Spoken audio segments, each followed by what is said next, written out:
इस लाइन के उस पार जाना अलाउड नहीं है। इनफैक्ट हजारों लोग ऐसी झोपड़ियों में रह रहे हैं अपना गांव छोड़कर, क्योंकि इनके गांव में अब भूत रहते हैं और ये तब तक गांव के बाहर ऐसे ही रहेंगे जब तक भूत प्रेत और आत्माएं वहां से चली नहीं जाती, और ये गांव तब तक खाली ही रहेगा। ऐसा क्यों है कि यहाँ पर किसी को 10-15 लाख ऑफर करने के बाद भी वो गांव में ना जाए? तो किसी को बोले 10 लाख देता हूँ तेरे को, गांव वाले को बोला जाएगा तू? नहीं जाएगा, नहीं जाएगा फिर? नहीं जाएगा। वही तो बोला ना, 400 साल जो लोग ने जो ये सब किया है तो हम लोग को वो अच्छा लगता है। जर कोणी गावाल्यांना बोलला की 10-15 लाख देतो तुम्हाला, तुम्ही गावात जा 3 दिवसामध्ये, नहीं कोई आएगा नहीं आएगा ना? फिर भी नहीं आएगा भी नहीं, हम लोग इसको बोलेगा भी नहीं तुम वहाँ जाओ करके। तो जाने का तो तुम्हारा उसके ऊपर से जाओ, तुम्हारा रिस्क पे जाओ, तुम्हारा मर्जी से जाओ, लेकिन कुछ होएगा तो जिम्मेदारी हम लोग लेगा नहीं। लेकिन ऐसी कौन सी रिस्क है कि आप गांव के अंदर जा नहीं सकते? और क्या होगा अगर आप गांव के अंदर चले भी जाओ? नहीं, वो आया तो फिर वो भी मर जाएगा। बाप रे, हाँ? चोरी बीरी करने के वास्ते भी नहीं आएगा। जाएगा ही नहीं ना, जाएगा ही नहीं। नहीं जाएगा। जो परंपरा है पहले से है ना, वो तो भी मतलब वो तोड़ नहीं सकता ना। जो भी करेगा तो उसको हिसाब मिल जाएगा। हाँ। 3 दिन के अंदर भगवान मानने नहीं करता है। अभी गांव में अगर कोई गया तो क्या होता है ऐसे टाइम? वो 3 में जाए, वो तो भगवान का एक शिक्षा देता है ना, भगवान शिक्षा देते भगवान। कोई भी इमरजेंसी कुछ भी इमरजेंसी कोई नहीं जाता है 3 दिन। त्यांचा कार्यक्रम काहीतरी असतं. कोणा गावात आला तर त्याला कुठली वस्तू उचलली गावातना तो पुढे जाऊ शकत नाही, वेळापिसा होणार. वेडा होणार. हाँ, बूढ़ा कोई होगा तो इधर रहता है पर आवाज नहीं करता गाँव में, बिल्कुल आवाज बिल्कुल।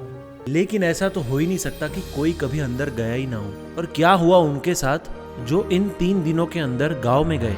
ऐसा हुआ है ना, पहला एसटी महामंडल का जो है ना कूड़ा, हमारे लोग का वो गाड़ी आता है वहाँ से, एसटी बस। हाँ, हाँ, उसको हम लोगों ने वो तिम्बक में ही रुकवा दिया था। भाई यहाँ पे रुको, तुम हाईवे से जाओ। क्या गांव तो पूरा बंद है, अंदर जाके क्या करेगा? तो वो नहीं रुका, वो आया, उसको कुछ वहाँ पे दिखा। लेकिन उसके बाद जो हुआ, उसने एसटी बस ड्राइवर और कंडक्टर दोनों को शॉक में डाल दिया। उनकी बॉडी का टेम्परेचर अचानक से बढ़ने लगा, उन्हें एक हीट फील होने लगी अपनी बॉडी में। उन्हें समझ गया कि कोई एक ऐसी फोर्स है जो उन्हें अंदर आने से रोक रही है। एंड वो आचरा में जाके उसको अटैक आ गया।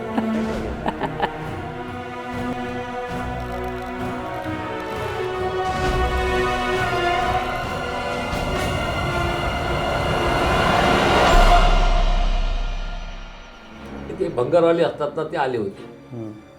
त्यांना काय माहिती आज गाव कुठला आहे किंवा काय ते. त्यांनी का वाटेतलं तिथलं काय त्यांना मिळालं, घराजवळ ते का उचलून घेऊन गेले लब्धेवाडीला. तो ते मग त्याला त्रास झाला त्याला. एक गरीब कचरा उठाने वाला गांव के अंदर आ गया था। गांव में जब वो रहा, वो रात उसकी लाइफ की सबसे भयानक रात थी। उसे पूरा टाइम ऐसा लगने लगा जैसे कोई उसे देख रहा हो। उसे अजीब सी परछाइयां दिखने लगी। उसे ऐसा लगा जैसे किसी परछाई ने उसे बेड़ियों से बांध दिया हो, जैसे पूरे गांव में आग सी लग गई हो। वो रात उसकी जिंदगी की सबसे भयानक रात थी। एंड कहा जाता है कि उस दिन के बाद से उसकी मानसिक स्थिति सही नहीं रही। एंड कहा जाता है कि उस कचरे वाले ने गांव में कुछ ऐसी चीजें देखी जो वो कभी नहीं भूल पाया। अभी कितना है, बहुत लोग ने उसमें ये करके दिखाया, लेकिन उनको नहीं जमा नहीं अंदर आने का। तो एक आया था, एक दो तीन 4-5 साल के पहला पलन गाँव पलन हुआ था ना, तो उनको ऐसा कुछ दिखाई दिया, पालकी जाता है मंदिर में ना। हाँ, रात को रघुनाथ मंदिर से आगे तक। आमची एक काकी होती, आता ती ऑफ झाली, तर ती ना संध्याकाळच्या वेळेला साखर न्यायला आली। जी हाँ, गांव पड़न के वक्त वो काकी शक्कर लेने अकेले गांव में आई। उन्हें पूरे रास्ते ये लग रहा था जैसे उनका पीछा कोई कर रहा हो, लेकिन वो गांव में अकेली नहीं थी। साखर न्यायला आली आणि तिथपासून मग ती आली, साखर घेऊन गेली आणि तिथपासून मग तिला त्रास व्हायला लागला।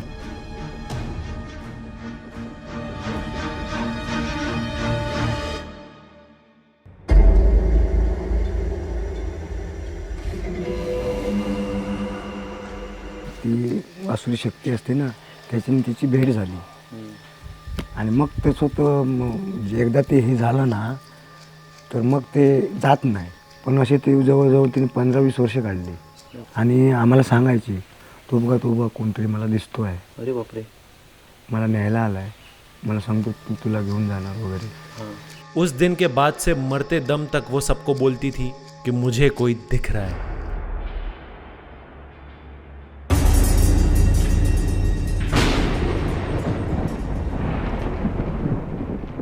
लेकिन क्यों गांव पड़न के वक्त जो भी गांव में आता है उसे भयानक अजीब सी चीजें दिखती है. वो या तो बीमार पड़ जाता है या पागल सा हो जाता है. ये प्रथा की शुरुआत कहां से और कैसे हुई? क्यों हजारों लोग ये गांव छोड़कर भूत प्रेतों को दे देते हैं? इसका रीजन सुन के मैं भी शॉक हो गया. अभी जिस गांव में गांव पड़न चल रहा था वो वैभववाड़ी था, लेकिन मैं गया उस गांव में जहां से गांव पड़न की शुरुआत हुई थी, छिंदर गांव. इस पूरे गांव पड़न की शुरुआत होती है यहाँ से, इस मंदिर से, इस जगह से. बेसिकली कहानी जाती है कुछ 400-450 साल पहले. कहा जाता है कि ये जो छिंदर गांव था ये पूरा एक बंजर ज़मीन था एंड एक मामा भांजा निकले थे इस ज़मीन पर गांव बसाने. एंड ढूंढते ढूंढते जब वो इस गांव में आए तो वो गांव को देखकर बहुत ज़्यादा खुश हुए कि यहाँ पर तो नदी भी है, यहाँ पर तो लाल मिट्टी भी है जिस पर खेती हो सके. लेकिन उन्हें इस गांव में आकर कुछ एक एहसास हुआ, एहसास एक अलग एनर्जी का. उन्हें ऐसा लगा कि यहाँ पर कोई ना रहते हुए भी न जाने ऐसा क्यों लगता है मानो हजारों लोग रह रहे हो.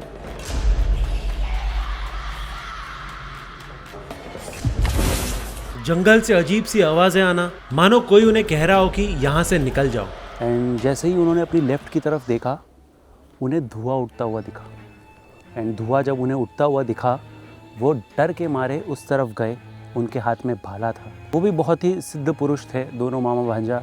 उन्हें बहुत सारी चीज़ों का नॉलेज था. एंड जब वो धुएं की तरफ गए तो उन्हें एक घर से कुछ आवाज़ें आने लगी.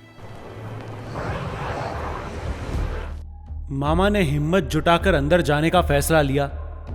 एंड अंदर से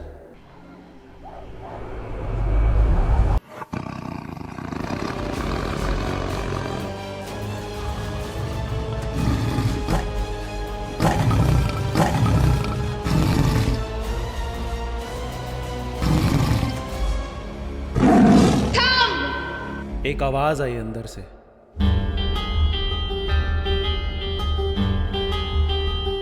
लेकिन वो किसकी आवाज थी?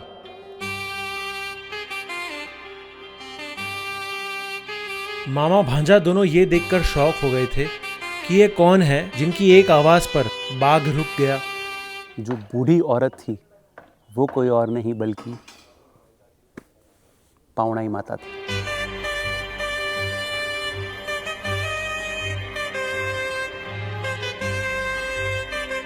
उन्होंने इन्हें बताया कि पूरा गांव एक जंगली सुअर के स्पिरिट के डर से यहाँ से निकल गया.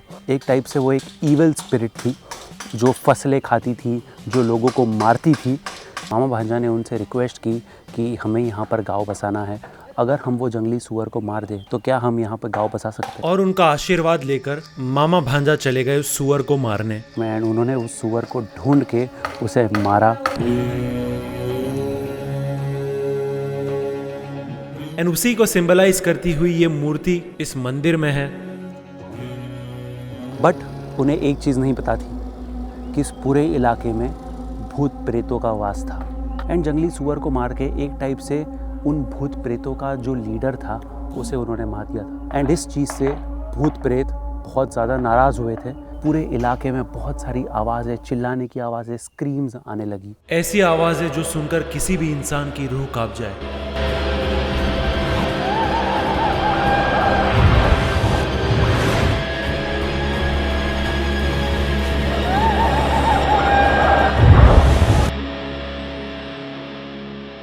एक टाइप से एक अब डिबेट छिड़ गई कि क्या इस बस्ती पर इंसान रहेंगे या इस बस्ती पर भूत प्रेत रहेंगे. और समझौता करने पावनाई माता ने बुलाया रवलनाथ देवता को, जिन्हें शिवा का एक रूप भी माना जाता है और कोंकण के इलाकों में इन्हें ग्राम देवता के रूप में भी पूजते हैं. तो एक बहुत ही बड़ी बहस के बाद भूतों और इंसानों के बीच रवलनाथ देवता ने एक सॉल्यूशन निकाला. उन्होंने भूतों को आश्वासन दिया कि हर 3 साल में 3 दिन के लिए सारे जो भी इंसान हैं, जानवर है, पशु पक्षी है, सब इस गांव को छोड़ देंगे और इस गांव में वास होगा तो सिर्फ आपका भूत प्रेत होगा। एंड उन्होंने मामा भांजा से ये प्रॉमिस लिया कि आपकी आने वाली सारी पीढ़ी इस चीज़ का पालन करेगी तो ही उन्हें यहाँ पर बस्ती बसाने मिलेगी। मामा भांजा ने इस चीज़ को लेकर अग्री किया कि उन 3 दिनों में कोई भी इंसान इस गांव में नहीं आएगा एंड कोई भी इंसान उन स्पिरिट्स को परेशान नहीं करेगा या डिस्टर्ब नहीं करेगा एंड बदले में सारे स्पिरिट्स पूरे 3 साल ह्यूमंस को डिस्टर्ब नहीं करेंगे। और यही वो एग्जैक्ट जगह है जहाँ पर भूतों ने गांव छोड़कर इंसानों के साथ एक समझौता किया था जो 500 सालों से चलता आ रहा है।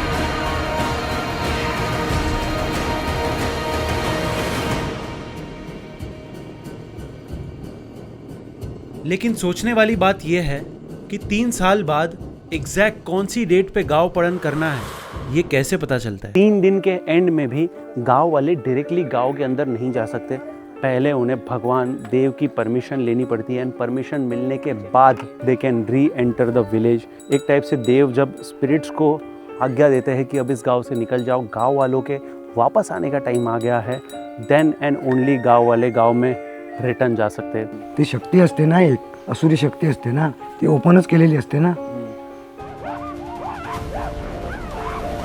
मग त्यांना ते 3 दिवस दिलेले असतात। ते 3 दिवसात तुम्हाला गावात काय करायचं असेल ते फिरा, तुमचं काय असेल ते करा। बेसिकली गांव से बाहर आने के पहले एक परमिशन ली जाती है देव की एंड गांव में जब वापस जाना होता है उसके पहले भी एक बार परमिशन लेते हैं ना। कभी ऐसा हुआ है कि परमिशन नहीं मिला या सिग्नल नहीं मिला कुछ नहीं देव से? ऐसा होता है, लेकिन जो भी प्रॉब्लम रहेगा वो हम लोग सॉल्व करके इधर आते हैं। लेकिन गांव पड़न के पहले या गांव पड़न के बाद परमिशन कैसे ली जाती है? 3 दिन के बाद हम लोग क्या करते हैं, वो रामेश्वर मंदिर है वहाँ पे हमारा, वहाँ पे खाली वो जो 12 गाँव का जो है वो सब जाएंगे और वो कुछ बोलेगा नहीं, खाली वो तांदूल वो चिपकाएंगे उसको, हाँ या ना, गांव बनने का राजी। अगर उसने हाँ बोल दिया तो वहाँ पे जो ढोल वाला है वो बजाएगा, फिर बाद में 2-2:30 बजे के बाद राइट साइड का हाँ और ये साइड का ना। होय बोलला तर उजव्या साईडचा तांदूळ हे झाला तरच होणार गाव पळत, नाही बोलला तर होणार नाही। जी हाँ, अगर राइट साइड का चावल गिरा तो यस एंड लेफ्ट साइड का चावल गिरा तो नो। लेकिन एक गांव में तो काफी रिलीजन के लोग रहते हैं। अगर हजारों में लोग गांव छोड़कर चले जाते हैं तो क्या वो भी जाते हैं? ख्रिश्चन समाज पण आमच्या इन्व्हॉल्व व्हायचा, पण अलीकडच्या ह्या 2-3 गाव पळणीला तो नाही गेले नाही। बरोबर। हां आणि चर्च त्यांचे धर्मगुरू आहेत ना, त्यांनी या लोकांना सांगितले, पूर्वी पळायचे पण राहिले तरी ते घरातच जास्तीत जास्त थांबतात, रिस्क घेत नाही। मी बादल फ्रान्सिस फर्नांडिस, माझं क्वालिफिकेशन BSc BEd। आम्ही लहानपणी गावपळणीला बाहेर जायचो। ही गावपळणीची प्रथा माझ्या मते कशामुळे सुरुवात झाली असावी तर त्या काळात अस्वच्छतेमुळे प्लेगसारखे महाभयंकर रोग यायचे। मग त्या काळात त्या लोकांनी हे विचारमंथन करून त्यांनी ही प्रथा सुरू केली असावी आणि ती त्या काळात ती योग्य होती।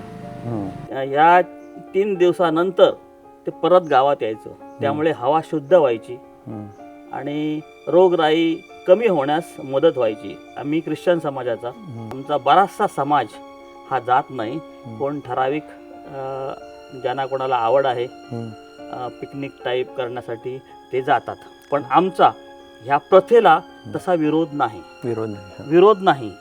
कारण ही प्रथा जी आहे ती प्रथा वैज्ञानिक दृष्टिकोनातून मला योग्य वाटते। लेकिन लोग जो 3 दिन तक अपना सुंदर गांव छोड़कर ऐसे कच्चे मकान झोपड़ियों में रहते हैं, उनका क्या ओपिनियन है गांव पड़न के बारे में? गांव पड़न के टाइम पे लोगों के चेहरे पे डर से ज़्यादा मज़ा देखा है मैंने। यहाँ पे लोग इतना एंजॉय करते हैं, जैसा आप मेरे पीछे देख सकते हो, नहाने भी लोग यहाँ पे आते हैं। बढ़िया लगता है क्योंकि एंजॉयमेंट मिलता है। हाँ। क्योंकि हर टाइम हम लोग कैसा लाइट में रहते हैं, तो यहाँ पे लाइट नहीं, कुछ लाइट नहीं है। उसके बाद इधर ये चूड़ा चालू रहता है रात को। हाँ, तो वो सब मतलब अलग लगता है। पिकनिकला आलेला पिकनिक आहे। वर्षातून आमची एक पिकनिक आहे चालू समजतो. गाव पण बोलले ना की आमच्या लोकांचा उत्साह वाढणार हाँ की आता जानेवारी महिना आला तरच आम्ही सुरुवात करणार की आमची गावपळण करायची आहे, गावपळण करायची म्हणजे खुश लोक मग चटणी करायची आहे, तळप करायचा आहे, कुळदाचं पीठ, तांदूळ। बाहर क्या है, अभी ट्रिप करते हैं लोग। ट्रिप होता अभी क्या होता है मालूम है, अभी तो जुना सब गएला है, अभी नया पीढ़ी है, उनको जरा मजा आता है, वो रास्ता देखता है कभी ये होएगा गाँव हाँ गाँव पळण होएगा।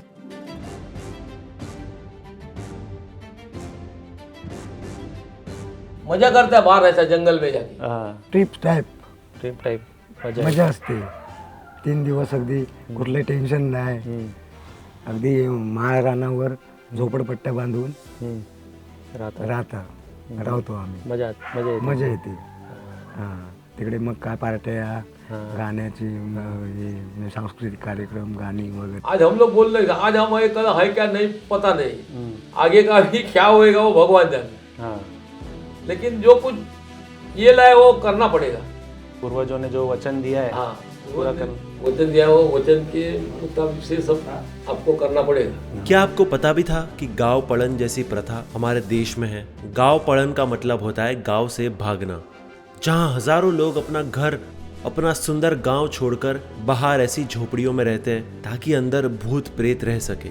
इस दौरान वो अपनी गाय, भैंस इन सारे पेट्स को भी बाहर ले आते हैं। इस देश में ऐसी बहुत सारी प्रथाएं हैं जिन पे आप विश्वास करो ना करो, ये आपकी मर्जी है, लेकिन सच तो ये है कि ये 400-500 सालों से चलती आ रही है। और ये सोचना कि लाखों लोग जिन्होंने सदियों से ये प्रथाएं फॉलो की है, हमें उनसे ज़्यादा पता है, ये भी तो इग्नोरेंस हुआ। आज भी अगर आप छिंदर गांव में जाओ तो मामा भांजा का फोकलोर, मामा भांजा की कहानियां गली गली में कही जाती है। एंड ये भी तो कहा जाता है कि जब आप सामने वाले से इनकी बातें करते हो तो सिर्फ सामने वाला नहीं सुन रहा होता, ये भी आपकी बातें सुन रहे होते हैं।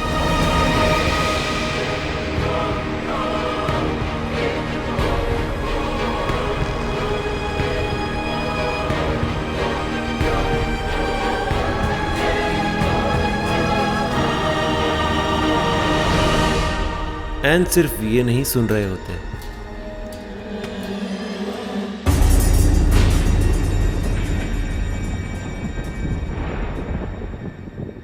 क्या आपको पता है छत्रपति शिवाजी महाराज का एक ऐसा सीक्रेट फोर्ट है जिसके बारे में बहुत लोगों को नहीं पता? या फिर एक ऐसा मंदिर जहां पर बाइक की पूजा होती है? या फिर एक ऐसा गांव जहां पर इंडिया में सबसे ज्यादा बारिश गिरती है? एंड ये सारी डॉक्यूमेंट्रीज बनाने में बहुत ज्यादा मेहनत लगती है, तो आपका एक लाइक और एक कमेंट इस वीडियो को और लोगों तक पहुंचाने में हेल्प करेगा। सो प्लीज कर देना, एंड मोर डॉक्यूमेंट्रीज के लिए डू सब्सक्राइब।